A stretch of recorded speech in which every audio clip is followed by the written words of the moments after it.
Okay, you are live. Would you like to share the Malacharan? Haribol Prabhu. Would you like to share the Mangalacharan? You know your audio is breaking for some reason. Oh, thought can you share your the Mangalacharan, Prabhuji? Can you hear me? Okay, you want me to go ahead and share Yes. Mangalacharan? Yeah.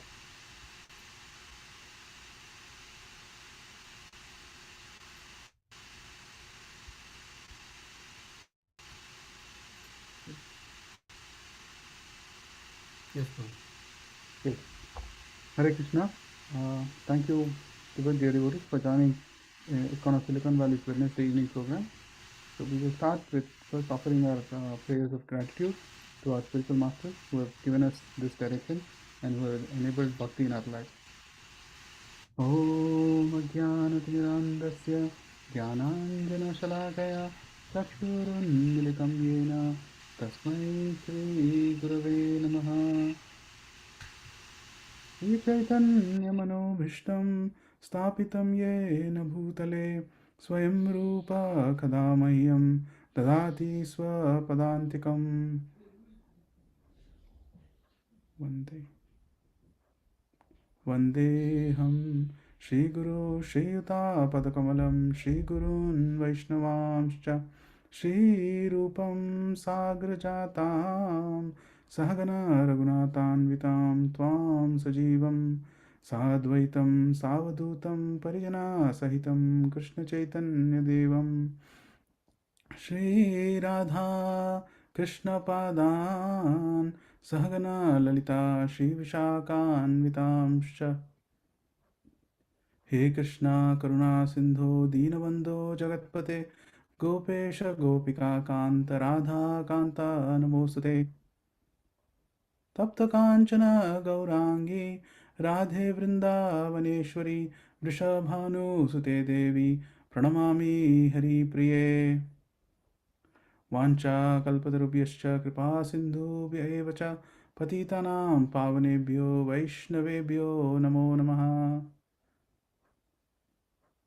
जय श्री कृष्ण चैतन्य प्रभु नित्यानंदा श्री अद्वैता गदाधर शिवासादि गौरभक्तवृंदा हरे कृष्णा कृष्णा कृष्णा हरे हरे राम राम राम हरे हरे कृष्णा कृष्णा कृष्णा हरे हरे राम राम राम हरे हरे कृष्णा कृष्णा कृष्णा हरे हरे राम राम राम हरे शिलपाद की जय thank you Prabhu ji Hare Krishna devotees, thank you so much. My sincere, prostrated, humble obeisances to the lotus feet of all of the assembled Vaishnavas here. And so, yeah, with that, I request to seek your humble blessings and prayers, so we can try to share some Krishna Katha this evening with all of us. Thank you. Let me do a quick share.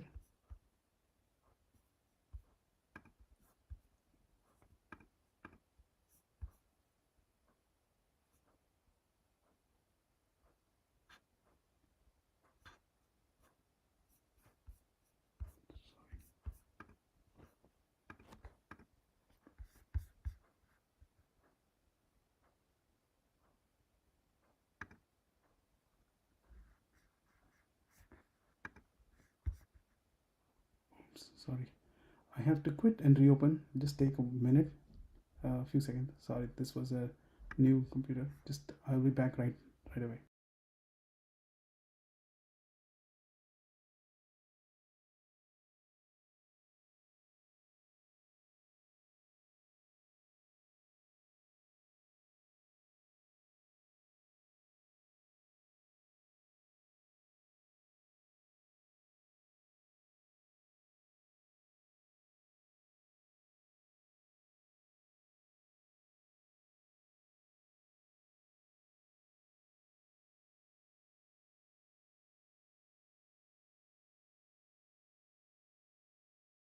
I hope I'm back online. Then I can quickly share. Yes, bro. Could you what is hearing sound for this one? Oh, wait a minute, bro. I have to probably again give you. Okay, Yes. make you co-host, and then also pin. So you should be able to see the share button now. Yes. Thank you. Yes, perfect.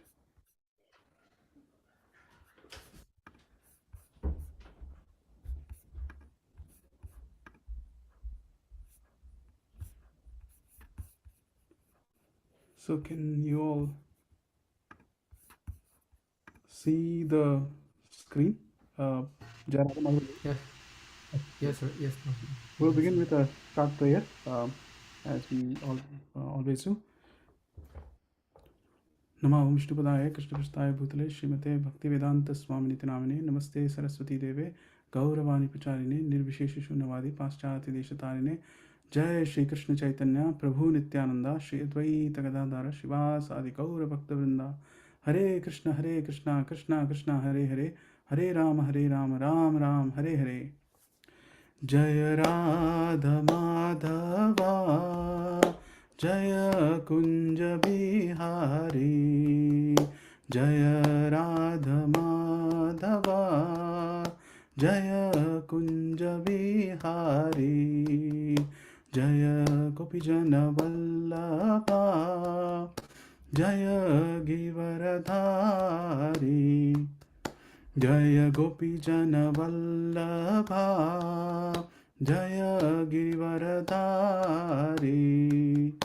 जय यशोदनन्दना जय व्रजनरञ्जना जय यशोदनन्दना जय व्रजनरञ्जना जय यमुना तिरवनचारी जय कुंज बिहारी जय यमुना तिरवनचारी जय कुंज बिहारी जय राधा माधवा जय कुंज बिहारी हरे Krishna Krishna Krishna Hare Hare Hare Ram Ram Ram Hare Hare Hare Krishna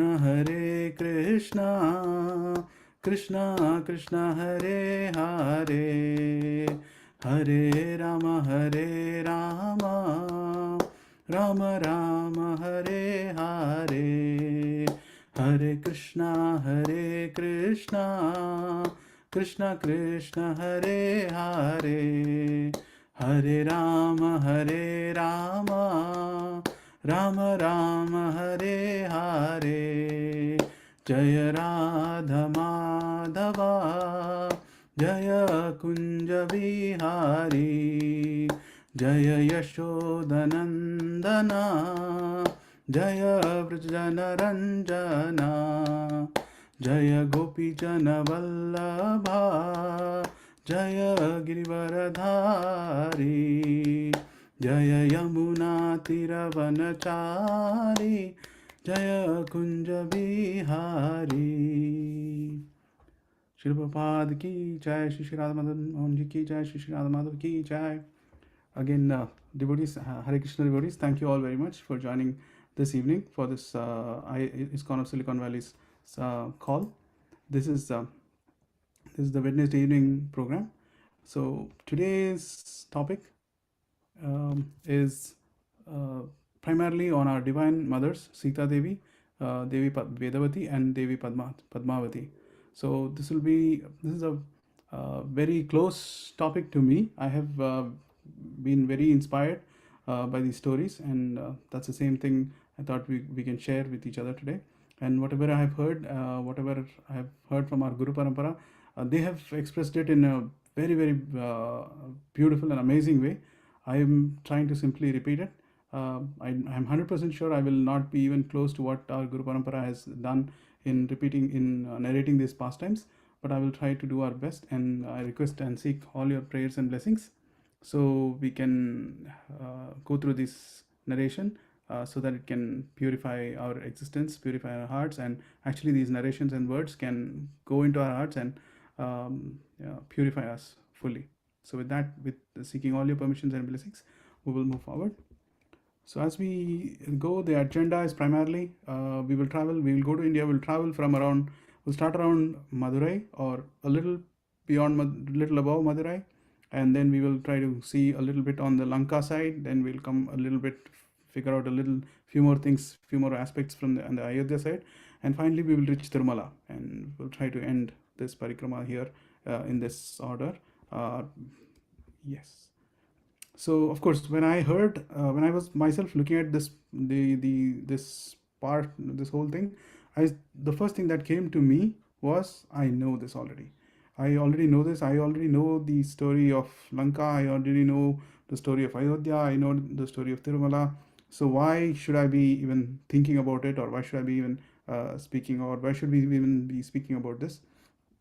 So that's where comes the aspect of what we heard is repetition is a foundation for realization. So for these stories, if we keep on repeating them, just like for example brushing our teeth every day in the morning, we simply know how to brush our teeth. There's nothing new to it, but we do it every day again and again, and many people do it twice a day. Again and again they do the same thing, same action is done.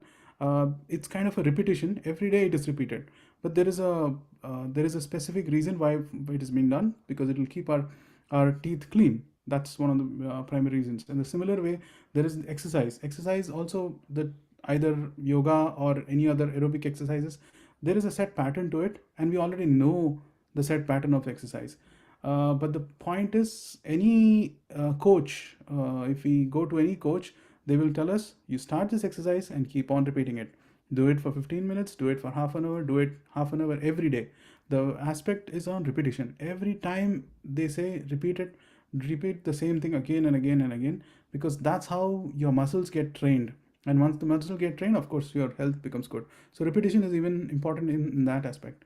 The other aspect I was looking at, I love gulab jamuns, so yeah, that's right here. So I know the taste. We know the taste of gulab jamun. We know the texture of gulab jamun. But anytime it's offered to us, we will honor it again and again and again. We can honor it. Keep on doing that any number of days whenever it is given to us, because again, we just like the taste of it. Similarly, in Bhagavatam, that's why with respect to Srimad Bhagavatam, it has been described, Nashtaprayesha Bhadreshu Nityam Bhagavata Sevaya Bhagavati Uttama Shloke Bhaktir Bhavati Naistiki. It said that by regular attendance in the classes on the Bhagavatam and by rendering service to the pure devotee, all that is troublesome to the heart is almost completely destroyed. So the aspect is that although we might know most of these stories, again and again when we read them, for example, these stories again and again we listen to them, or the Bhagavad Gita we again and again read them, or Srimad Bhagavatam we every day we read it, Nityam Bhagavata Sevaya. Every day when you read it, automatically it starts to it starts to seep into our hearts, and it not only rejuvenates our physical health, but it also rejuvenates our spiritual health. Our spirit soul is rejuvenated, and that is the aspect of this asthma, the key thing of repetition. So it and as we keep on repeating these things, automatically we start to realize them, and we start to realize the stories, and we start to realize the supreme personality of Godhead in our lives. So that is kind of the goal as to why, although we know most of the things, we try to repeat them, and we try to again and again read them, listen to them, so that it can just bring us newer and newer realizations as we go on. So with that as the foundation, so I hope we will not be boring you with these stories. Please, our goal is, we are not here to just to hear a story. We are here to allow these pastimes to enter into our heart again and again and purify our consciousness. That is our goal. The more we allow these pastimes to enter into our heart, the more we interact with them, the more and more our consciousness gets purified, and the more and more we get beyond the modes of material nature, and that gives us a chance to further go closer towards Krishna's Krishna's abode. So with that, first of all, we start off with we will begin our journey today from Sri Chaitanya Charitamrita. This is the chapter from Madhya Lila, chapter 9. This chapter is entitled Lord Sri Chaitanya Mahaprabhu's Travels to the Holy Places. We'll take an excerpt from this chapter and we'll start.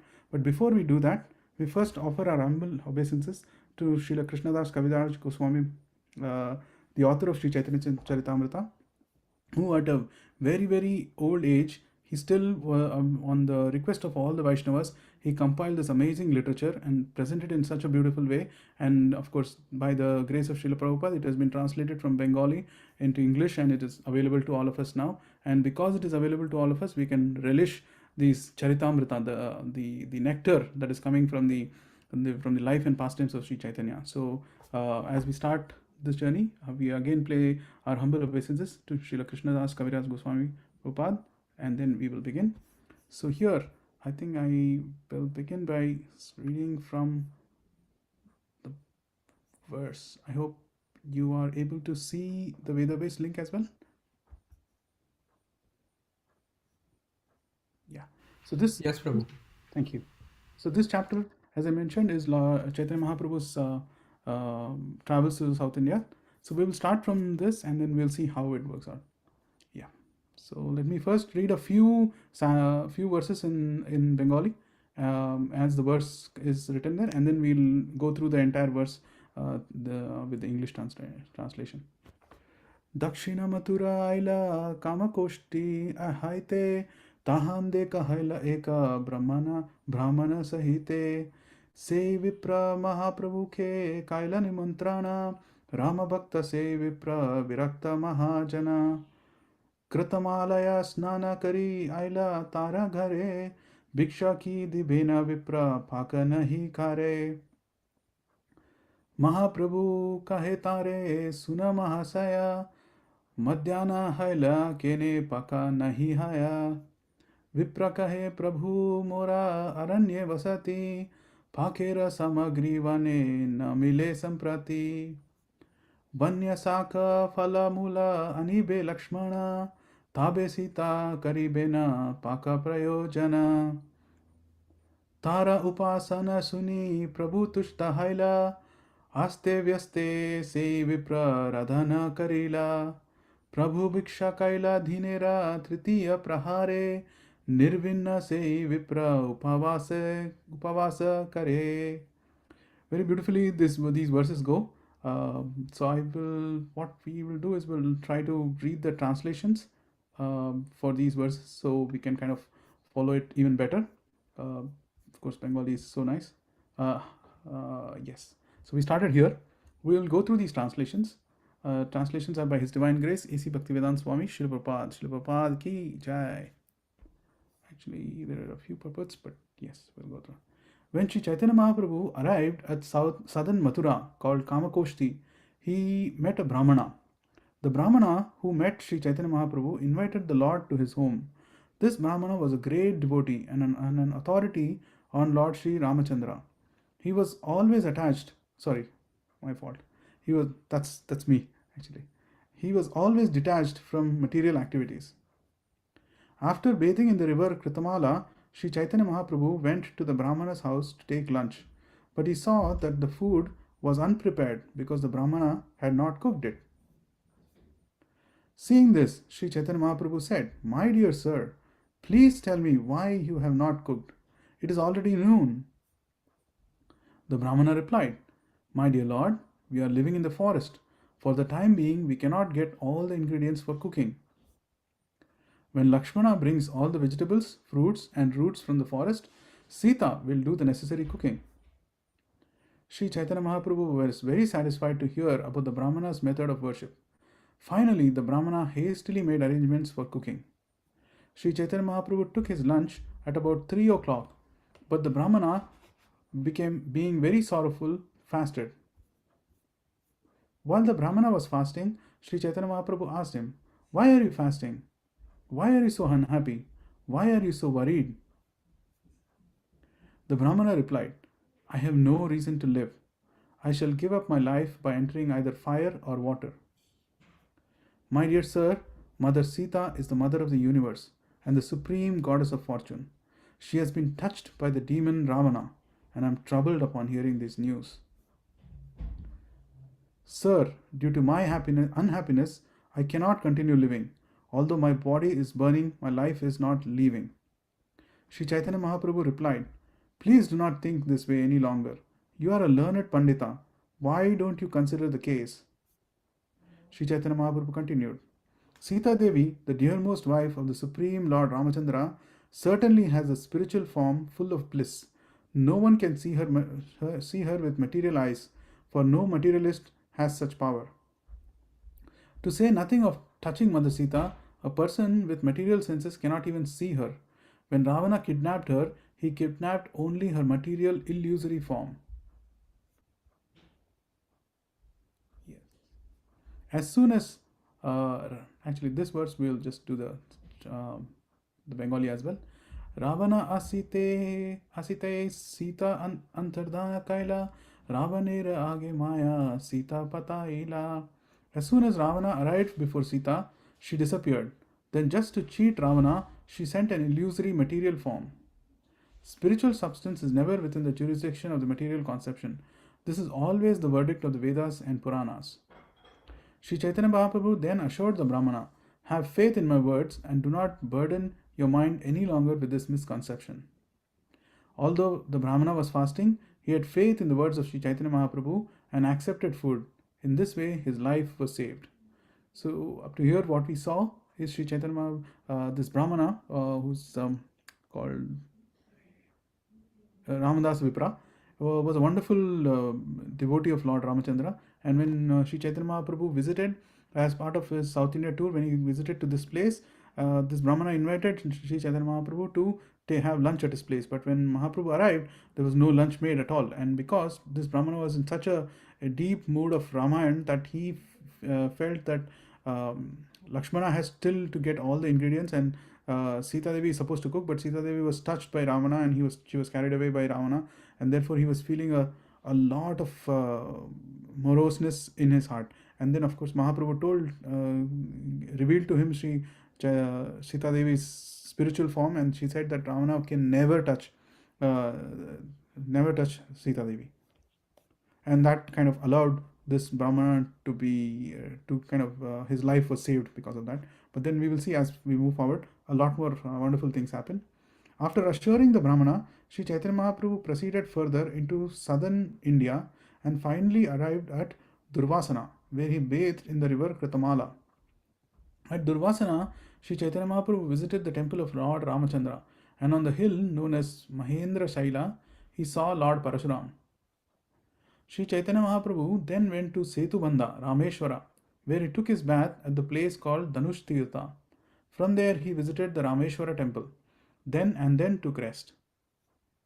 There, among the Brahmanas, Sri Chaitanya Mahaprabhu listened to the Kurma Purana, wherein is mentioned the chaste woman's narration. Srimati Sita Devi is the mother of the three worlds and the wife of Lord Ramachandra. Among chaste women, she is supreme, and she is the daughter of King Janaka. When Ravana came to kidnap Mother Sita and she saw him, she took shelter of the fire god Agni. The fire god covered the body of Mother Sita, and in this way she was protected from the hands of Ravana. Upon hearing from the Kurma Purana how Ravana had kidnapped a false form of Mother Sita, Sri Chaitanya Mahaprabhu became very satisfied. The fire god Agni took away the real Sita and brought her to the place of Parvati, goddess Durga. An illusory form of Mother Sita was then delivered to Ravana, and in this way Ravana was cheated. After Ravana was killed by Lord Ramachandra, Sita Devi was brought before the fire and tested. When the illusory Sita was brought before the fire by Lord Ramachandra, the fire god made the illusory form disappear and delivered the real Sita to Ramachandra.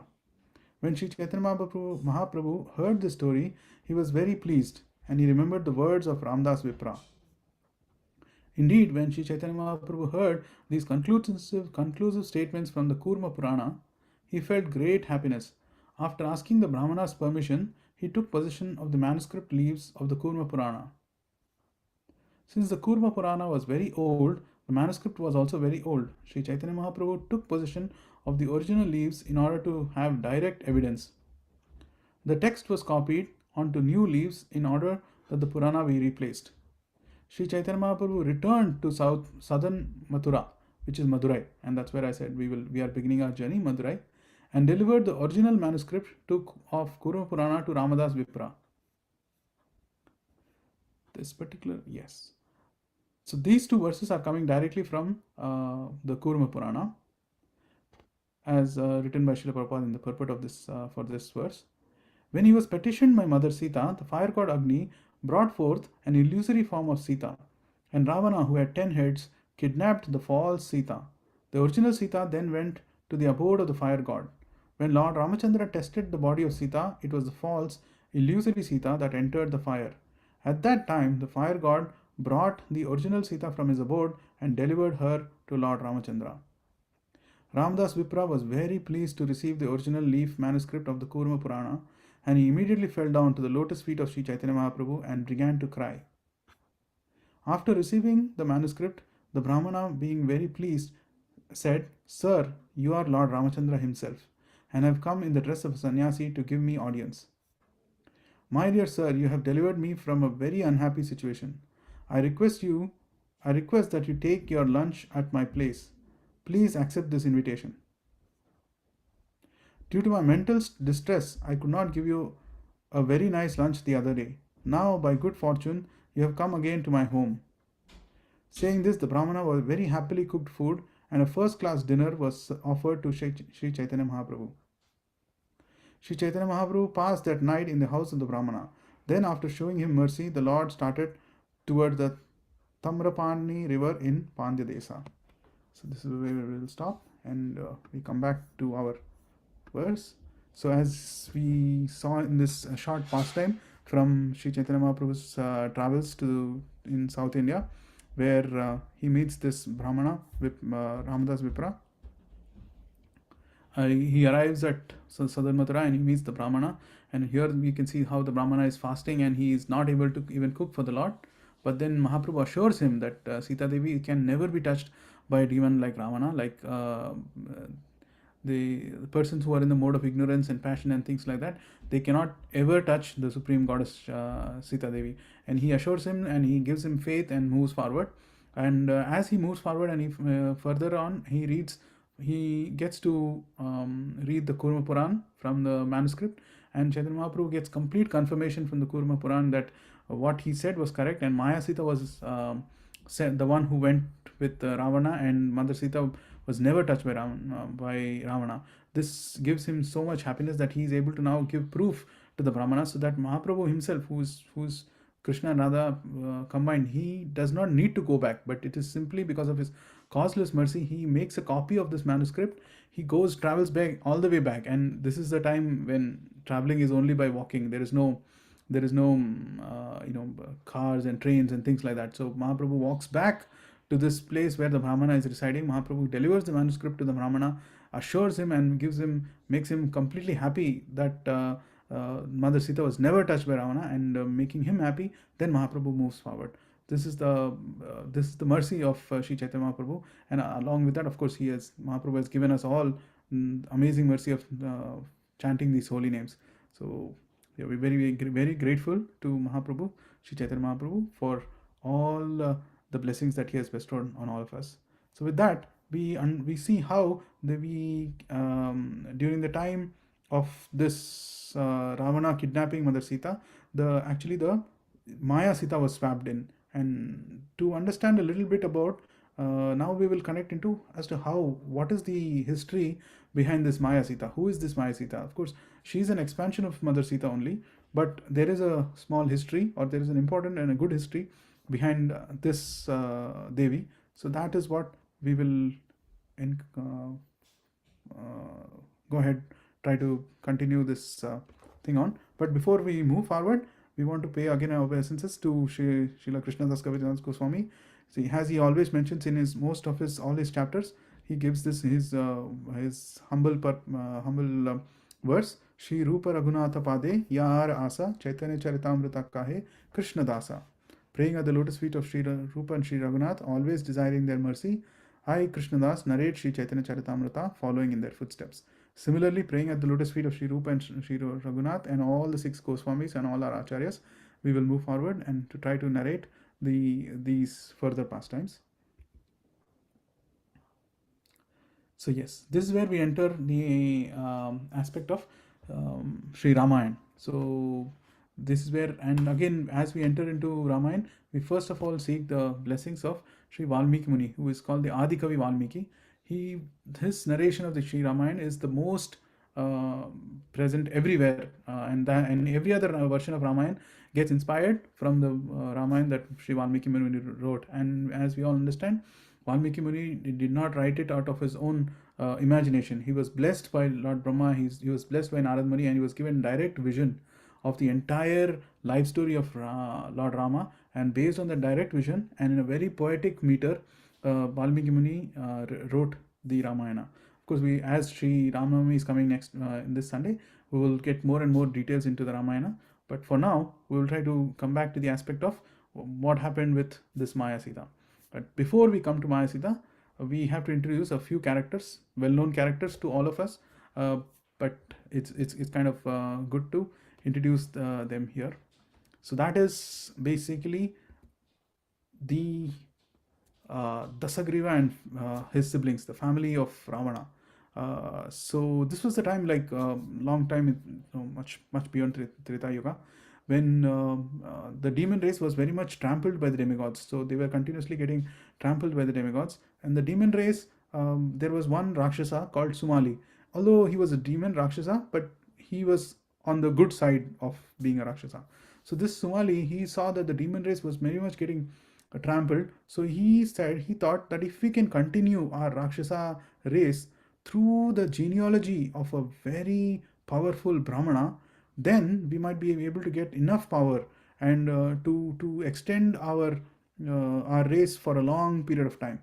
So with that thought in his mind, he called on to his daughter, whose name was Kaikasi. And this daughter was very beautiful daughter, very innocent daughter, and a very virtuous daughter of Sumali. So he called on to her and he told her, Kaikasi, that you should please go and marry a powerful sage, a Brahmana or a Rishi, and have children with this Brahmana. And with that, our Rakshasa race will be prolonged for a long time. So saying this, he sent her towards a wonderful sage or a very powerful Brahmana who was meditating, who has been meditating for a long period of time. His name was Vishrava. Yeah. So he sent Kaikasi to meet Vishrava. And when Vishrava was in his meditation, he could feel that Kaikasi has arrived, and he opened his eyes to see Kaikasi, and he asked her what can he do for her. Then Kaikasi replied that I would like to marry you and I would like to have children with you. And at that point of time, the Vishrava, sage Vishrava, he could understand what was the motive behind Kaikasi's request for him, and he said he agreed. Okay, I understand what your wish is, and I agree to it. But of course, you have come to me at a very wrong time. Like overall, at that point of time, according to times, it was not a very good time. So he said that because you approached me at this wrong time, you will have children, but all your children will be Rakshasas. They will be blood-eating, man-thirsty Rakshasas. At this point of time, having heard that, Kaikasi became very upset. Actually, she thought she'll have very good children with the Brahmana. So she pleaded to Vishrava with complete humility. And then after hearing her, Vishnava said, it's okay, but your fourth child will be a wonderful, or your last, sorry, the youngest child will be a wonderful devotee, and that is the blessing that you have. So between Vishrava and Kaikasi, so they had many children. The first child to be born was Ravana, who was born with 10 heads and 20 hands, and he was anger personified, like completely. And as soon as basically with all these, because he was born with 10 heads, his father named him Dashagriva. And later on in his life, it came to be that he made everyone cry, and that is why he was also given the name Ravana. Ravana means a person who makes everyone cry, and basically who causes tears to everyone. So this was the first child that was born to them, and he was named Ravana. The second child that was born to Kaikasi and Vishrava was as soon as he was born, like, he was born in a very, very huge form. And as soon as he was born, he was devouring everything all around him. The demigods and everybody else were completely aghast by his behavior. and Vishrava named such this boy Kumbhakarna. Then the third girl was born to them. This girl was was a all devouring monster. Girl was born to them, like very ugly child, and this child was named Surpanaka. And then they had, of course, many more children.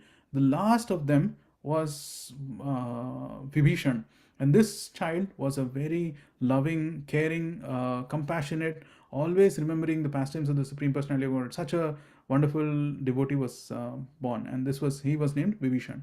So this is Dashagriva and all his siblings.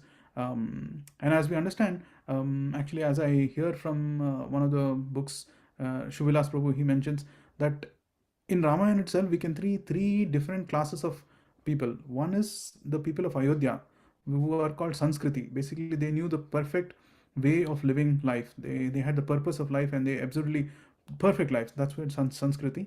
And then Lanka, where the Rakshasas were living, were called Vikruti. Basically, they will do everything against religious purpose. So everything against religion is what will happen in Lanka, Vikruti.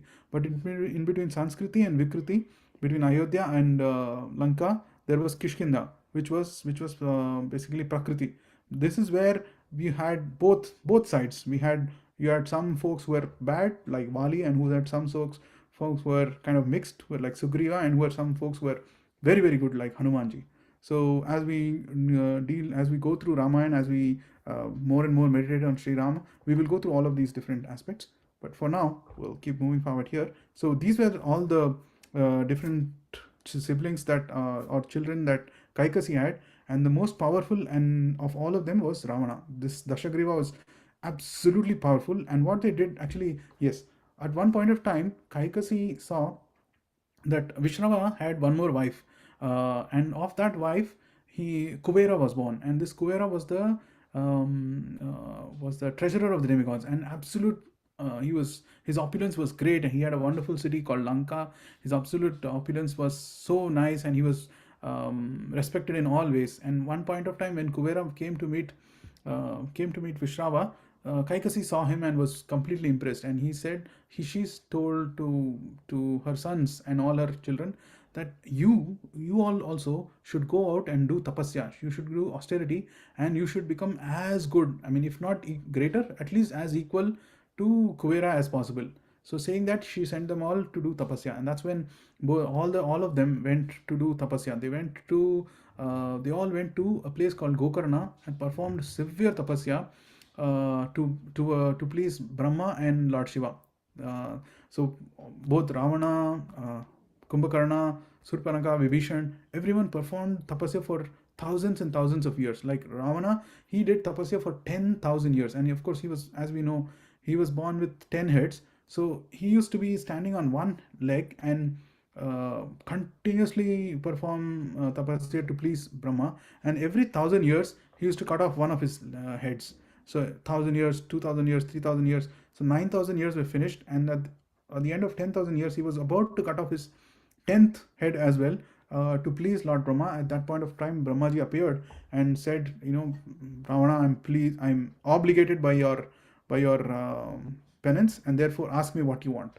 At that point of time, Ravana asked him, I need immortality. And of course, as we all know, many Rakshasas ask for immortality. Even Lord Brahma is not immortal. So he himself says that even I don't have immortality, so I cannot give you what I don't have.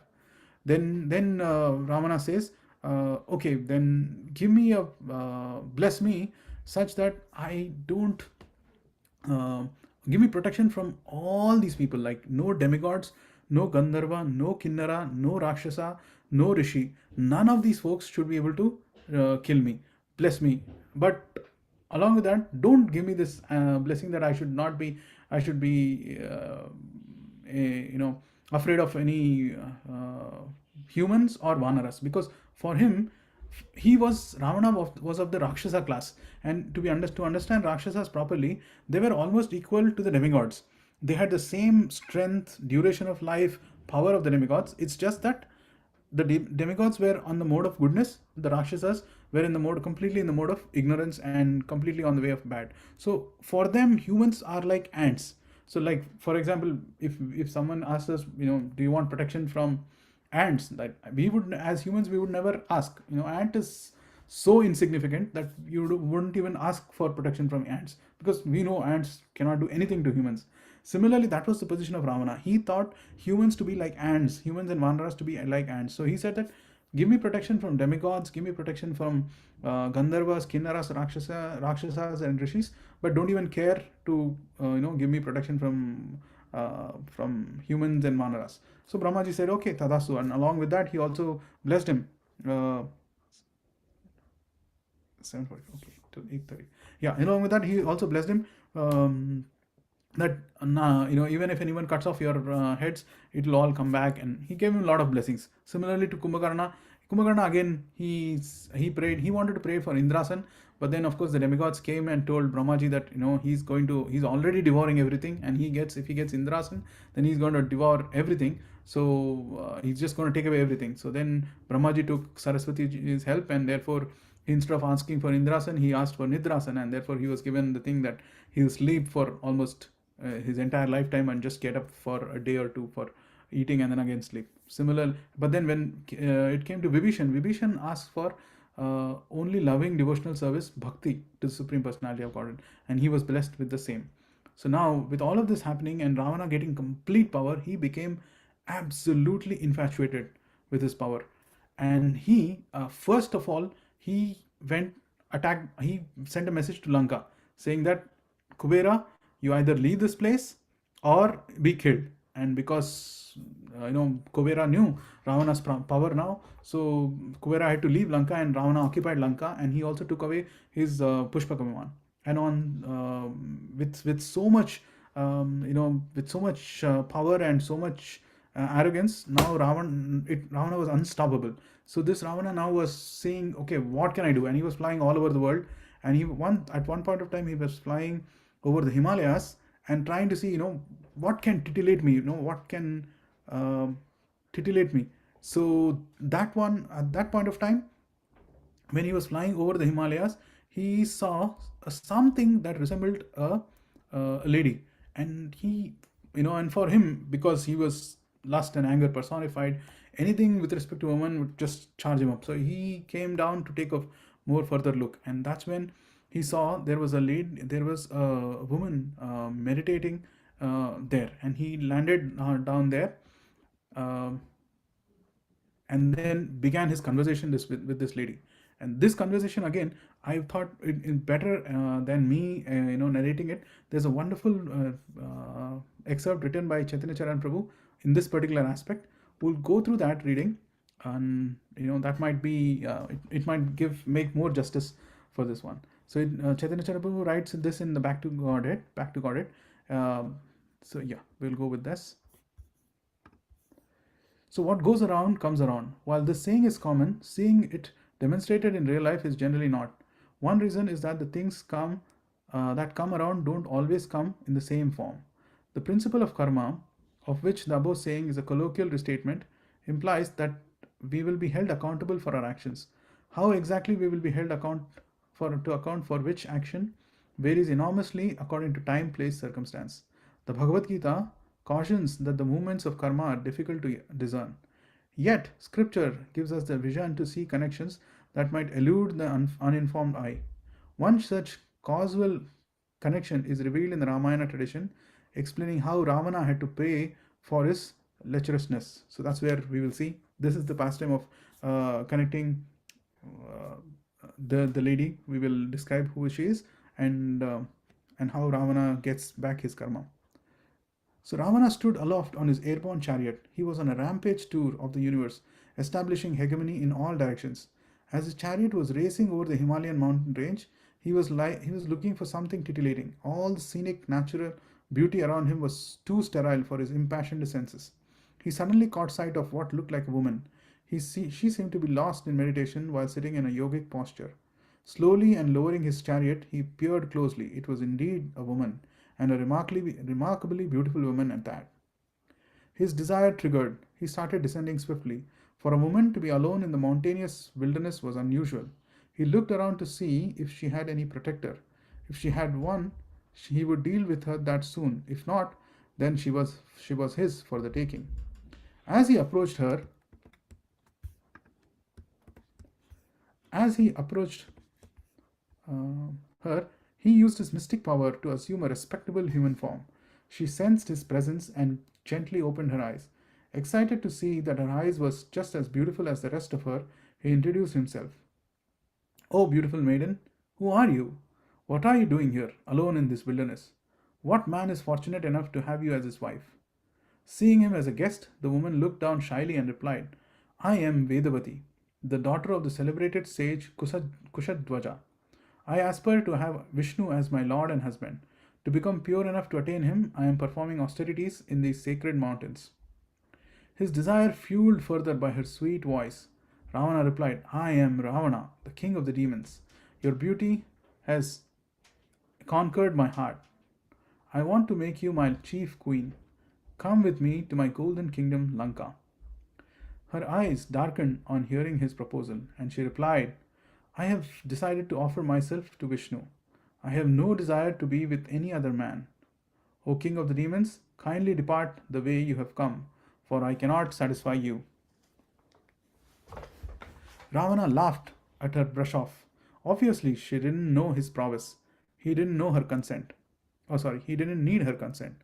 Once he took her to his place, had his way with her, and gave her royal luxuries, she would soon give up her foolish fantasy of attaining Vishnu.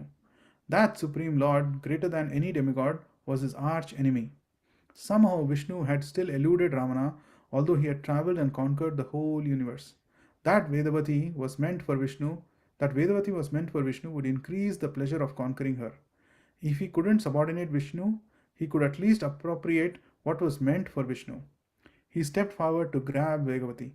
Recognizing his evil intention, Vegavati stepped back in dismay. He lunged forward and grabbed her by her long hair.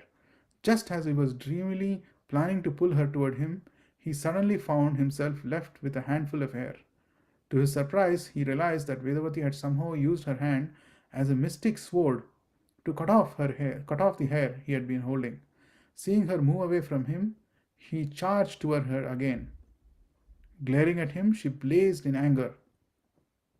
Because this body has been defiled by your evil touch, it is no longer suited for Vishnu. I will give up this body. You, O wicked demon, will have to pay for your misdeeds. I will return to destroy you." After making that proclamation, she used her mystic powers to activate a fire around her.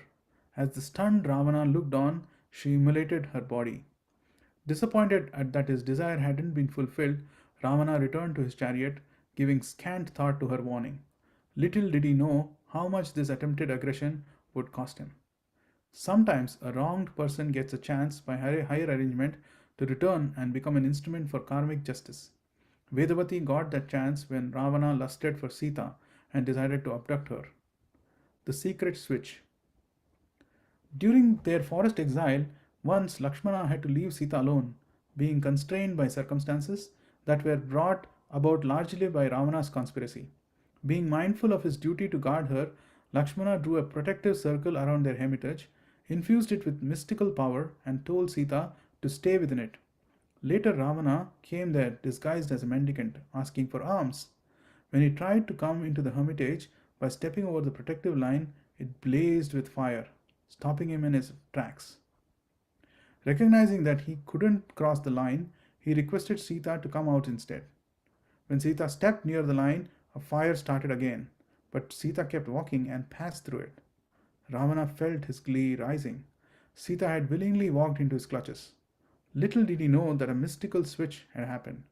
The person he was about to abduct had come forward just to destroy him. When she walked to the fire, it had served as a medium for the god of fire Agni to take Sita to his shelter. In her place emerged Vedavati, reincarnated, with a form exactly like Sita's. Earlier, when Vedavati had immolated herself, she had been taken by Agni to a sanctuary where she continued her yogic austerities till she returned as Maya Sita, the illusory replacement of Sita. Now Agni replaced the Sita with Vedavati. The switch served two main purposes. It protected the purity of Sita, the goddess of fortune who is meant only for Ram. She wouldn't be contaminated by the touch of the evil Ravana. And the switch also provided Vedavati an opportunity to become the linchpin in the karmic plan to give Ravana his due. Ravana had no inkling of the switch. While in Ravana's captivity, Vedavati continued manifesting the immense feelings of separation from Vishnu, now present on earth as Rama, but that she had cultivated for so long. By higher arrangement, she was given the knowledge and the consciousness necessary to play the role of Sita to perfection. Retribution through torment. Night had fallen on Lanka several hours ago. Still, Ravana tossed restlessly in his bed, longing for Sita. Though he had a beautiful, devoted queen Mandodari, she was no more than a duty for him now. Compared to Sita, she didn't charm him at all. Even if he tried to sate himself with any of his queens or maidservants, he continued to ache for Sita. Sita, Sita, Sita. He had her so close, and yet she was so far. So many sleepless nights he had spent, and tormented with desire for her. Desire he couldn't sate because she wouldn't consent. None of his allurements or threats seemed to affect her in the least. He couldn't take her forcibly because of the curse he had incurred from the celestial Nalakuvara when he had taken Nalakuvara's wife Ramba. Ravana cursed that curse. That celestial nymph had certainly not been worth this torment. She had been beautiful, no doubt, but his desire for her had been nothing more than just an impulsive reaction to her beauty. Acting on that desire, he had his way with her and had left her. It has all been over in just a few minutes. If he had only left her alone that day, he could have his way with Sita the moment he brought her to Lanka. He wondered whether he could risk taking Sita forcibly. Maybe the maybe the curse wouldn't work. Maybe he had been a fool to have kept himself from Sita in fear of that curse. He started up from his bed, his heart thudding with passion at the thought that he could have Sita. Though he could feel the blood rushing to his head, Brahma's words came to his mind. Ravana had initially snorted on hearing about Nalakuvara's curse, but Brahma, the cosmic creator, whose boons had given Ravana most of his power, had warned him, "My boons will provide you no immunity from this curse. Such curses derive their power from a source greater than me." Remembering those words, Ravana shrank back to his bed in disappointment and disgust. He had no desire to make a fool of himself. If while trying desperately to take Sita, he were felled by that curse, he would become a laughing stock of the world. No, Sita, beautiful as she was not worth risking such humiliation. He would have to find some other way to get her consent. How? Struggling to find some way, he kept tossing in bed, being scorched relentlessly by lust. Little did Ravana know that he was reaping what he had sowed. The yogini Vedavati had returned and had lit within him a fire that was scalding him mercilessly. He had caused her to burn herself in a fire that had lasted for just a few moments, but she was causing him to burn himself in a fire that burned for days, weeks, and months. And that fire was going to take a far bigger toll. Retribution through bereavement. One by one, Ravana's generals, sons, and his giant brother Kumbhakarna died in the war against Rama and his army. They were all burnt in the karmic fire of the Yogini Surat. Just a quick one. So here we are kind of, some of the portions of the Ramayana are removed. We kind of wait from the time when, all the time that Lord Rama takes to come to Lanka, build the bridge and attack, all that is not there. But just to, for brevity, we'll go with what has been written here. So they were all burnt in the karmic fire of the Yogini's wrath. And then the fire took the first toll, Indrajit, Ravana's most heroic and cherished son. When Indrajit came to Ravana's court as a corpse, Ravana fainted in shock. Returning to his senses, he cried in incredulity and in agony, listing Indrajit's attributes and accomplishments. As he recovered, his sorrow gave way to fury. Someone had to pay for this outrage, but who? He would go to the battlefield tomorrow and make Indrajit's killers regret the day they were born. They would die a painful death.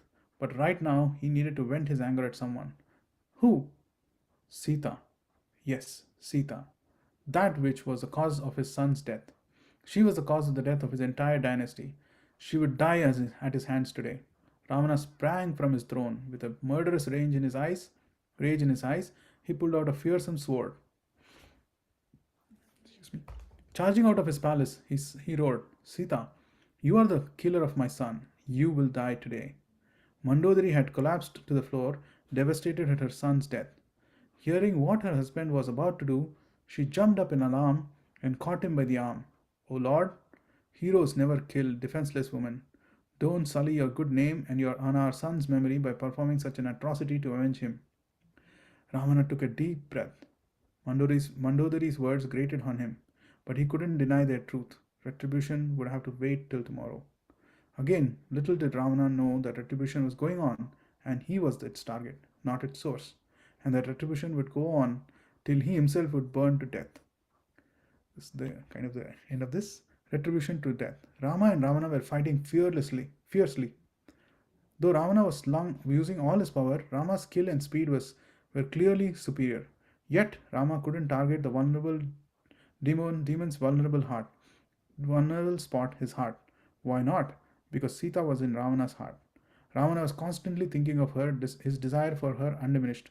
For the devoted, the presence of the goddess of fortune and her lord in the heart is the greatest blessing. But for Ravana, Sita's presence in his heart turned out to be a curse. He desired her not as an object of spiritual devotion, but as the object of sensual exploitation. Reciprocating with his dark desire, she manifested within him as an insatiable fire that burned him relentlessly. As long as Sita was in Ravana's heart, Rama couldn't bring himself to shoot there. Ravana fought with frenzied fury. He shot weapons that could kill even the king of the heavens, not to speak of a prince of an earthly kingdom. Yet, to his astonishment, Rama thwarted all his attacks. To Ravana's anger, Rama even counterattacked and wounded him repeatedly. This human prince seemed to be like a charmed existence. How else could Ram and his motley army of apes have reduced the formidable Lanka army to be bedraggled handful to the bedraggled handful that remained with him? Ravana's thoughts went to those on to all of those who had been killed in the war.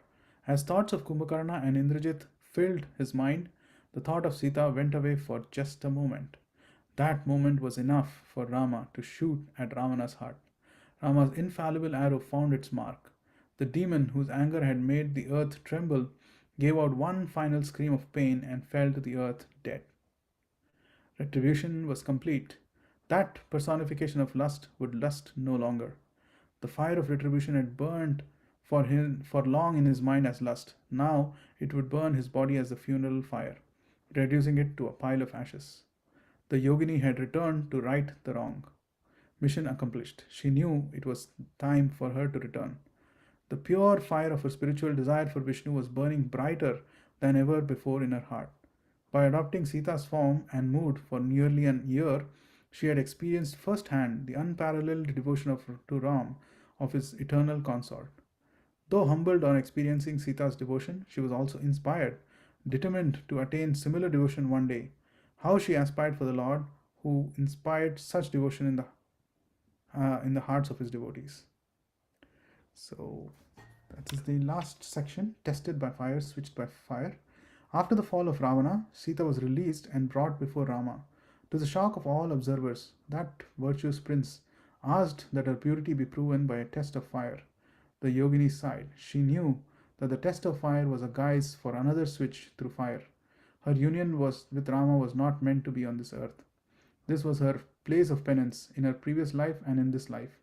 Through the austerity of meditating in the Himalayas in her previous life and the agony of enduring Ravana's lures and threats in this life, she had become increasingly purified. She would soon be united with Ram in his eternal abode, where he resides forever, while also manifesting temporarily on the earth. The fire had saved her from Ravana, the fire had saved her for Rama. The fire would pave her way to Rama. Praying to Agni to take her to her Lord, she closed her eyes and entered the fire. Unknown to most observers, a switch happened once again.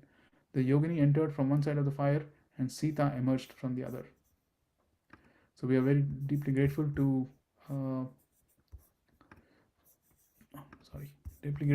Chaitanya Charan Prabhu for giving this wonderful excerpt. So he explained it much better than I could have explained. So we can see how this Maya Sita that was referred to in the Kurma Puran, which Sri Chaitanya Mahaprabhu saw and narrated to the Brahmana, how basically this Maya Sita was none other than Vedavati. And in her previous life, she went all of these austerities. She was only wanting to become have Lord Vishnu as her husband, but because of circumstances, because of Ravana and things like that, so she had to continuously, in the life as Vedavati, she did much austerities. And then when she came as Maya Sita also, she did amazing austerities, endured a lot, because of Ravana's, all his atrocities on her. And then again she left without getting a chance to marry Lord Ram. Lord Ram. So at this point of time, when this switch happened, of course, all of this, the switch, everything happened when, uh, just to connect it back to Ramayana, this happened when Lord Ram and Sita were in, actually when Ravana kidnapped was in Nasik and Panchavati. That's when Ravana kidnapped Sita Devi or Maya Sita. But after having kidnapped and after the mystical switch, we'll go forward. This is the karmic sequence. There's entire thing, Ravana's desire, which finally leads to Ravana facing the consequences of his actions. But at the end, when Sita is coming, Mother Sita is coming back to Lord Ram. Mother Sita now pays a humble request to Lord Ram. She says that this Maya Sita Vedavati has been doing penance for you, to attain you, for so many life, and like for last time and in this life also. She has done so much. She has endured all this Lanka's atrocities for me, and she has faithfully been thinking of you. Please accept her as your wife. But then at this point of time, Lord Ram tells her that in this particular avatar as Ramachandra, he had taken a vow to have only one wife, and that is Sita Devi. But he said that in the future life, I will bless her, and she will get an opportunity of marrying me. And saying so, he accepts Sita Devi, and then of course he goes back to Ayodhya, and everything else happens, and Vedavati goes back. So at this point of time, we will now connect to the next section of Vedavati's life, which kind of happens around Tirumala Hills. And at this, even here, first of all, we will like to pay our humble obeisances to one of the wonderful acharyas who was present, who still did a lot for Tirumala and Tirupati and Sri Vaishnava Sampradaya, which is basically, this is Ramanujacharya. And seeking Sri Ramanujacharya's blessings and his mercy, we will try to understand a few more details of this particular pastime. This is the last and third pastime of Vedavati. How finally Lord Srinivasa and Padmavati Devi are married under the auspices of Srimati Lakshmi Devi. So here, yeah. So this, how much? Yeah, we have some time, so I will quickly go through this story. So at this point, in Kali Yuga, primarily there was no. In Kali Yuga, of course, we understand Chaitanya Mahaprabhu came as the Channa avatar, as in a covered way, that nobody knew that he was the Supreme Personality of Godhead. He came as a devotee, came to express to the pastimes, I mean, to express the emotions of Srimati Radharani. Krishna himself came in the devotion, in the mood of Radharani, and he wanted to personify how a devotee should be. So this Channavatar, keeping this one in the side, what at one point of time Brahmaji was talking to Narad Muni and told that in the Kali Yuga, we want the Supreme Personality of Godhead to come and help all the people who are residing in the Kali Yuga, because it's going to be more and more in the mode of ignorance and more passion. So if the Supreme Personality of Godhead resides on earth, it would be wonderful. And that was Brahmaji's thought. And so thinking, he called Narad Muni, and he said that, Narad Muni, please devise some way by which this can happen. And so Narad Muni, as always, wonderful in bringing about different pastimes of the Lord. He was ready for it. So what he did, like on earth, there was an assembly in Naimisharanya. Actually, not in Naimisharanya. On earth, there were an assembly of sages. They were performing a very huge sacrifice, fire sacrifice, and they were basically, they all also felt that Kali Yuga is coming in. We have to do something to get more and more auspiciousness to Kali Yuga. And so thinking, they wanted to perform a very big sacrifice. At this point of time, Narad Muni comes there and tells them that, yeah, this is great. You are doing this amazing sacrifice, but whom are you directing this to? So some of the sages said Lord Vishnu, some of the sages said Brahmaji, some of the sages said Lord Shiva.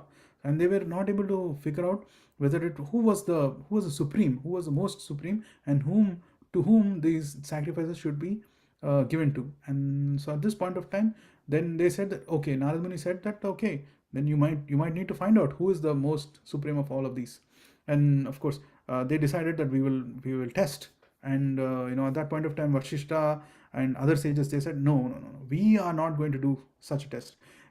To test such amazing gods like Brahmaji, Vishnu, Lord Shiva, Lord Vishnu is beyond our thing. We do not want to risk that. We are not going to test.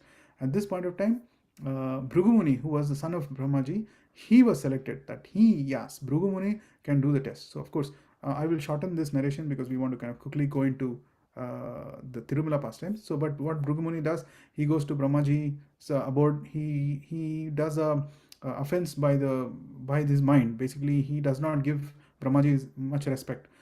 Because Brahmaji is his father, so it's expected that as a son, when you go towards your father, you pay respects to your father. But because Bhrugumuni does not do it, Brahmaji becomes angry. And when Brahmaji becomes angry, Bhrugumuni understands that, yeah, okay, maybe Brahmaji is not passing my test. Then he goes to Lord Shiva's abode, and Lord Shiva's abode, once he goes, he actually does an offense to him by the words. He scolds him. He curses. He says, you are, roaming in these places with all ashes over your body, crematorium, and things like that. And he kind of chastises him with his words. But at that point of time, Lord Shiva becomes very angry, and Parvati Devi stops him from doing anything. But then again, Bhrugumani says, okay, yeah, this is also not passing my test, and he goes away from there. And then when he goes to Svetadvip, he goes in and directly goes in and stamps on, puts his foot on Lord Vishnu's chest. And this, by this, he's committing a corporal offense, like offense of the body. So there are different types of offenses: offense of the mind, offense of the words, and offense of the body. And offense of the body is the most biggest offense, and this is the offense that he commits against Lord Vishnu. But Lord Vishnu right away tells him sorry. He tells him, my chest is so hard, your feet is so small, so soft. It would have caused you pain. Please forgive me, and things like that. And by saying that, Bhrigumuni sees how Lord Vishnu is able to handle this sudden thing, and he understands that Lord Vishnu is the supreme personality, and therefore he goes back, and of course he tells all the sages that Lord Vishnu is the one who's the supreme personality of Godhead, and we will do all the fire sacrifices can be, all the oblations can be given to him. This happens, that's okay.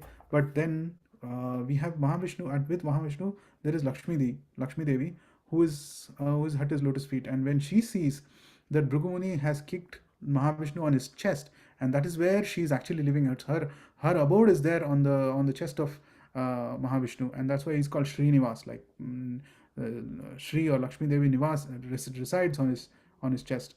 So when she sees that this particular offense has happened, like a corporal offense has occurred, and I have just witnessed it, she feels very, very bad. She feels that, oh, I have even looking at this offense, I have become a part of it, and therefore I need to do tapasya. I need to purify myself. Saying so, she tells Mahavishnu, and she just comes away to earth. And where does she come? She comes in earth. She primarily comes to Kolhapur, and that's where she comes, and she starts to do penances there. And now Mahavishnu, now without Lakshmi Devi in Shvetadvip, he is all alone, and he's completely sad. So he decides, okay, I also will go in search of Lakshmi Devi, and he comes also to the earth. And this is what Narad Muni wanted. This is what Brahmaji wanted. They wanted Mahavishnu to come to earth, and that's what was happening. Like, so Mahavishnu was he took the avatar of Srinivas, and he comes to earth, and he travels into many places, and finally comes and settles in the Seshachala hills, which is the Seshachala hills, which is currently in Andhra Pradesh. Yes, Andhra Pradesh, not Telangana. So it's the Seshachala hills, and he comes and resides there. And now, of course, he's still looking for Lakshmi Devi. So he is fully praying for her, and he starts to meditate, and he takes shelter there is a big ant hill under a big tamarind tree. So under the ant hill there is a hole. So he goes into the hole, he stays there, and he's doing tapasya. He's doing tapasya, trying to get back Lakshmi Devi. And because he's doing tapasya there, he's just simply fasting. He's not eating anything, and just he's only remembering and trying to remember Lakshmi Devi. And this is very troublesome to both Narad Muni and to Brahmaji, and they all feel that, oh, how is Lord Vishnu not even having anything? So then Lord Brahma and Lord Shiva come as a cow and a calf, and Lakshmi Devi, they request Lakshmi Devi also to come, and she comes as a cowherd maiden, and she comes and sells this cow and calf to the king, who is the king of that place, saying that this is a very, very special cow, this is an amazing calf, they will give the most delicious, the most nectarine milk that you can ever get. And so she tells that, and she charges also a very huge sum for that. And the king and queen buy the cow and the calf, and then Mahalakshmi leaves back to Kolhapur. And now the cow and calf are given under the care of a cowherd man. And every day the cowherd man takes them on for grazing and comes back in the evening. Many days pass, many weeks pass.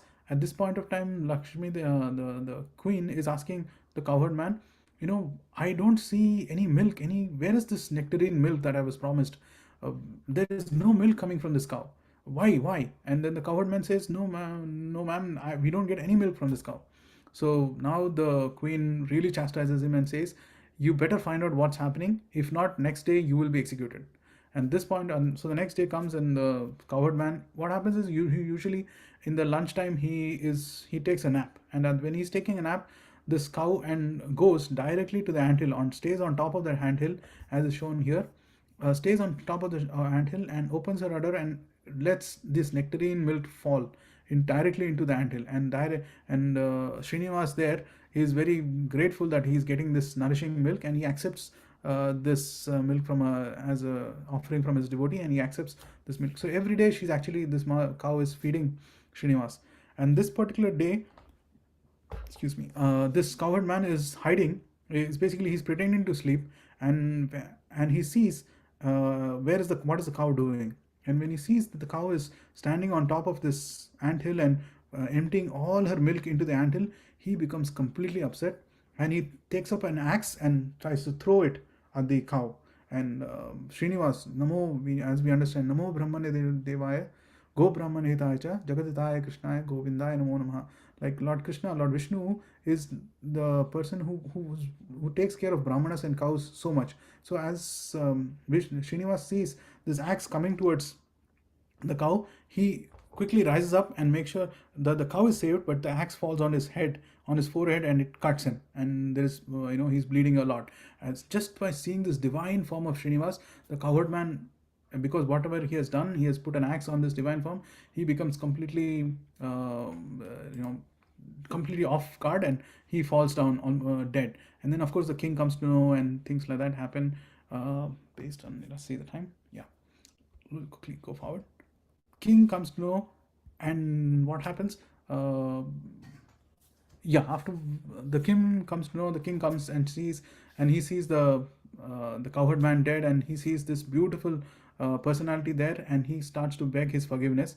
And then of course there is another pastime happens. I'll not go into that. We'll just move up a little bit forward. Now Srinivas, with this bleeding forehead, he's moving into the forest. He's searching for something that could help him. That's where this forest is the Varaha Kshetra. This is where Bhura Varaha Dev reside. Basically, Bhumi Devi, when she's married to Varaha Dev, they are residing there, and this whole entire place belonged to them. So when Srinivas, with his forehead bleeding, he actually meets Brihaspati and says, please give me some cure. Brihaspati tells him, there are these herbs. Go and search for these herbs in this forest, and you will find them. And then, of course, when Srinivas is going, he meets Varaha Dev there, and Varaha says that, yeah, this entire place belongs to me, and I will give you a place to reside here, and you can always remain here. At that point of time, Srinivas tells him, Varaha Dev, yes, thank you so much for giving me this place. I will reside here, but as a token of my gratitude, all my devotees who will come here, whenever, when they come to see me, they will first have darshan of you, they will pay their obeisances to you, and after paying obeisances to you, then they will come and see me. And this is what happens even now in Tirumala. Whenever devotees go to Tirupati and Tirumala, first we go and take darshan of Varaha Swami there. And then once we take the darshan and blessings of Varaha Swami, then we go and enter and take the darshan of Tirupati Balaji. Now coming back to the story, so Varahadev at this point of time tells him that your eternal mother, who's basically um, your eternal mother, is residing here in these forests, and her name is Vakula Malika or Vakula Devi. So please go and meet her, and she will take care of you. Sorry, anyone want to tell something? Prabhu, are you have you gone to the next slide? Which slide are you seeing, Prabhuji? I can see the cows on top of the ant hill, and Yes, then yes, I am still there. you're still there. Okay. Yes, yes, yeah. Thank you. So yes, so at this point, Varahadev tells him that Vakula Malika or Vakula Devi is there. She is your eternal mother. She's basically that's where we will see. She is basically in the previous life when same Srinivas came as Lord Krishna. She was Yashoda Devi, and Yashoda Mata, because she uh, grew up, she until 11 years. Yashoda Devi took care of Krishna, but then Krishna went to Dwaraka and then he got married and things like that. So Yashoda Mata always had a thing that I could not do a proper marriage for Krishna under my hands, and therefore in this lifetime as Vakula Malika, she is given the opportunity to perform the marriage of Srinivas. So that same Vakula Devi is residing here. So you go and meet her, and then Srinivas goes, meets her, and of course, as soon as she sees him, her motherly love awakens for him because she is nothing but Yashoda, Mother Yashoda, and he is nothing but Krishna. And as soon as Srinivas sees her, his love, eternal love, as his son, as her son, awakens in him, and they embrace. And then Vakula Devi says, and she is the one who puts different herbs, camphor, musk, and other ingredients, sacred ingredients. She puts it together and covers the wound that he has on his forehead, and to signify that, give him that importance. Even today, even till date, when Lord Srinivas or Balaji or Venkateshwara, they still adorn him with the same herbs, camphor, musk ingredients till today. So of course, going forward quickly, he tells him, that, oh, I'm here, I'm longing to have a wife. And then Vakula Malika says, yes, I would love to marry you. I would love to get you married to a proper girl. And then at one point of time, what happens is, in the forest where they are living, up in the forest, there are a lot of these animals which are kind of causing trouble to the humans. So Srinivas, once he says that I'll go and try to take care. So he goes there, and he sees a mad elephant, and he's trying to run behind the mad elephant to kind of capture it and to subdue it. And this mad elephant runs into a beautiful garden, and Srinivas also follows this mad elephant into the garden. And as soon as the elephant comes in front of a very very beautiful princess that she's there. This princess name her is Padmavati. She Padmavati Devi. As soon as the elephant sees Padmavati Devi, he bows down to her, looks at Srinivas, and he goes away. And Srinivas now is standing right in front of Padmavati.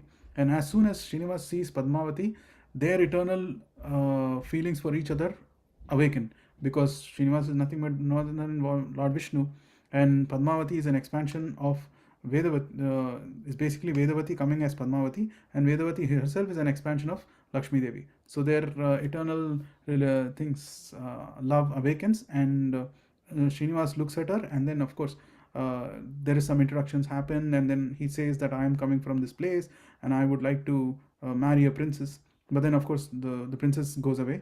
Then Srinivas comes back to Vakula Malika and tells her that I have seen this princess. She is the daughter of King Aksharaj.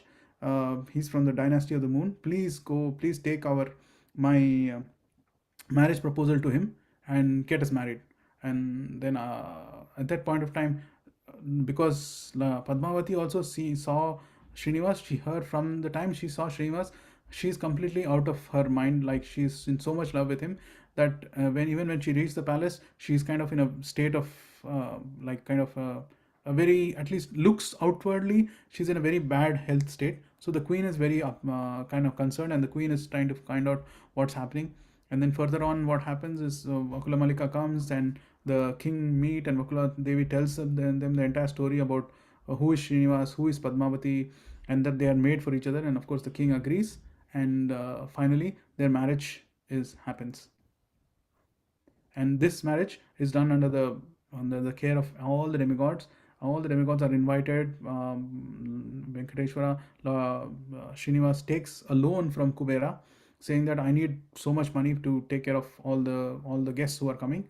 And then he says that as long as I live on this Kali Yuga, I will repay you by the donations that my devotees will give to me. That will be my interest, and after the end of Kali Yuga, I will pay you the entire principal sum back. And that's why if you see many devotees, when they go to Tirupati, they offer Lakshmi, or they offer money to the to the to Balaji there. So yeah, under the auspices of Vakula Malika, which is basically Mother Yashoda, Krishna is again married, like Krishna in the form of Srinivas is married to Padmavati Devi, who is an expansion of Lakshmi Devi, who is an expansion of Srimati Radharani. So that's what we see as yeah, this is the entire journey of this divine reunion. We start with Bhrigu insulting Vishnu, Vishnu's penance, Lakshmi's disguise, birth of Padmavati, marriage of Srinivas and Padmavati, and they're settled in Tirumala. That's the story. Again, I mean, we can take a lot more time, but we'll do it another day. And that's what brings us to this story, which is Padmavati and Srinivas. So Padmavati, which is Vedavati, after a long time, finally, after her immense penances in her previous life, and then all her tough circumstances in as she was Maya Sita, finally in this Kali Yuga, she is married to Srinivas, her beloved Lord Vishnu. So that's how we see that Mother Sita, Mother Vedavati, and Mother Padmavati are connected. And as we can see in today's thing, we went from the Himalayas where Vedavati was performing sacrifices. We went through all over till Kanyakumari. So from north to south, and in some other pastimes, or we have heard, many people have heard wonderful pastimes from Jagannath Puri to Dwarka. So north to south, east to west, entire India is connected by history. That's another thing that we wanted to bring out here. This entire India, Bharat Varsha, is connected by a wonderful, beautiful history. We all should be very proud of this history, and it also comes up but not just being proud. There is a duty that comes to us because of this amazing history that we have, and that duty is what is given in this shloka from the Sri Chaitanya Charitamrita, where it's said, Sri Mahaprabhu says, Bharat भूमि ते हाइले मनुष्य जन्म यार जन्म सार्थक करी कर पर उपकार. So we don't have time for this verse, this purport, but I would read the translation. It says, one who has taken his birth as a human being in the land of India, Bharat Varsha, should make his life successful and work for the benefit of all other people. So that is all our thing. But I would like to add one more line here, which Prabhupada mentions here. It says, Sri Chaitanya Mahaprabhu therefore requests every Indian to become a preacher of this cult to save the world from disastrous confusion. But Prabhupada continues to add, this is not only the duty of Indians, but the duty of everyone. And we are very happy that American and European boys and girls are seriously cooperating in this movement. One should know definitely that the best welfare activity for all of human society is to awaken man's God consciousness or Krishna consciousness. Therefore, everyone should help in this great movement.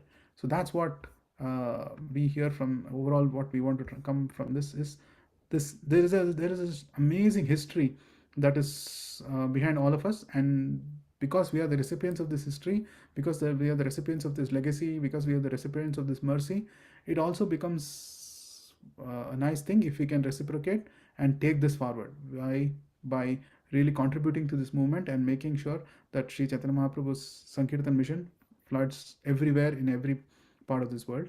And we have to simply follow our acharyas, and we can just assist them in whatever they are doing in there, and that will be wonderful. And with that, yeah, I have one quick verse of because we are coming to Sri Ram Navami. This verse, we'll just narrate this verse and then we'll close it. This is a part of the verse from Sri Ramaraksha Stotram. So we'll read that. You can also recite with me if you like. Ramaya Ramabhadraya Ramachandraya Vedase रघुनाथाय नाथाय सीताय पतये नमः। श्रीराम राम रघुनंदन राम राम, श्रीराम राम भरताग्रज राम राम, श्रीराम राम रणकर्कस राम राम, श्रीराम राम शरणं भव राम राम। श्रीरामचंद्र चरणौ मनसा स्मरामि, श्रीरामचंद्र चरणौ वचसा गृणामि, श्रीरामचंद्र चरणौ शिरसा नमामि, श्रीरामचंद्र चरणौ शरणं प्रपद्ये. And the quick translation is: Salutations to Rama, who is also known as Ramabhadra and Ramachandra, who is mentioned in Vedas as the greatest lord of Raghuvamsa in the whole world and who is the consort of Sita. I surrender to that Rama, who is the delight of the Raghus, the elder brother of Bharata and the tormentor of his enemies in the war. I remember the feet of Sri Ramachandra in my mind. I praise the feet of Sri Ramachandra by my speech. I salute the feet of Sri Ramachandra by bowing down my head. I take refuge on the feet of Sri Ramachandra by bowing myself down. With that, and we are looking forward to celebrate Sri Ram Navami this weekend. You're all welcome, invited, very much invited to ISKCON of Silicon Valley in Mountain View. Please come and take part. His Grace Vaisheshika Prabhuji will be leading this wonderful Saturday and Sunday programs. So we look forward to seeing you all there. Thank you very much. All glories to Srila Prabhupada. All glories to His Grace Vaisheshika Prabhuji. Thank you, Prabhuji. If any quick one or two questions or comments or any reflections are there, we can. Anyone, please, you can unmute your this thing Zoom and can ask questions or give comments. Dr. Sil Kumar Prabhu gave this wonderful pastimes of Lord Rama through many lifetimes. Yeah, Dandavat Pranam Prabhu, thank you so much. I think we went to all the yugas with you, from Satya Yuga to Treta Yuga to Dwapar Yuga, and finally coming to Kali Yuga in this short 1.5 hour journey. I could not blink for a second. Such a thoroughly capturing story, and such an important lesson how you ended with what is the real responsibility of all of us. It was so instructing. Thank you, Sri Kumar Prabhu. Thank you so much, Mukarana Prabhu. Anyone else, Following Prabhu or Mataji? Prabhu, I just want to know. So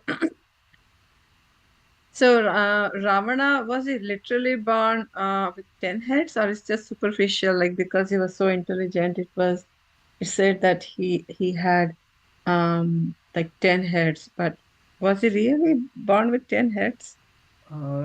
So as far as I have heard, Mataji, from our Guru Parampara in the lectures and the things, I've heard that he was literally born with 10 heads and with 20 hands. And of course, we can go back and confirm in Valmiki Ramayana about this, but at least as far as I've heard from the lectures, he was born with 10 heads. And that's why, if you see, when he was doing his tapasya, he was chopping off one head. Yeah. Yes, offering every one head every 10,000 years. Thank you, Prabhu. Thank you. And thank you for the beautiful class. You gave a lot of information, actually. It's very nice class, Prabhu. Thank you. Thank you. Thank you, Prabhuji. Very nice class. Thank you, Madhu. Thank you so much. It is the blessings of the devotees that things have come together well. Of course, for all the mistakes, I seek forgiveness. It's definitely any mistakes is my, but all the pastimes, all the mercies coming from our Guru Parampara. Whatever I've heard, I try to just repeat. Thank you, Sri Kumar Prabhu. Thank anyone else wanted to say something? I don't want to cut anyone off. Okay, so thank you, Prabhu, Great. for bringing this. Our Ram Navami will be much more richer. I mean, I didn't know about this. The loving Padmavati pastime. That is so sweet. Yeah. Yes. Yeah, the narrations once heard from our Guru Parampara, it would be even nice. I probably did not do justice to it at all, but yeah, they are amazing. Yeah, you did an amazing job in 1.5 hours, Prabhu. Thanks a lot. Thank you. All Krishna Shri Prabhupada.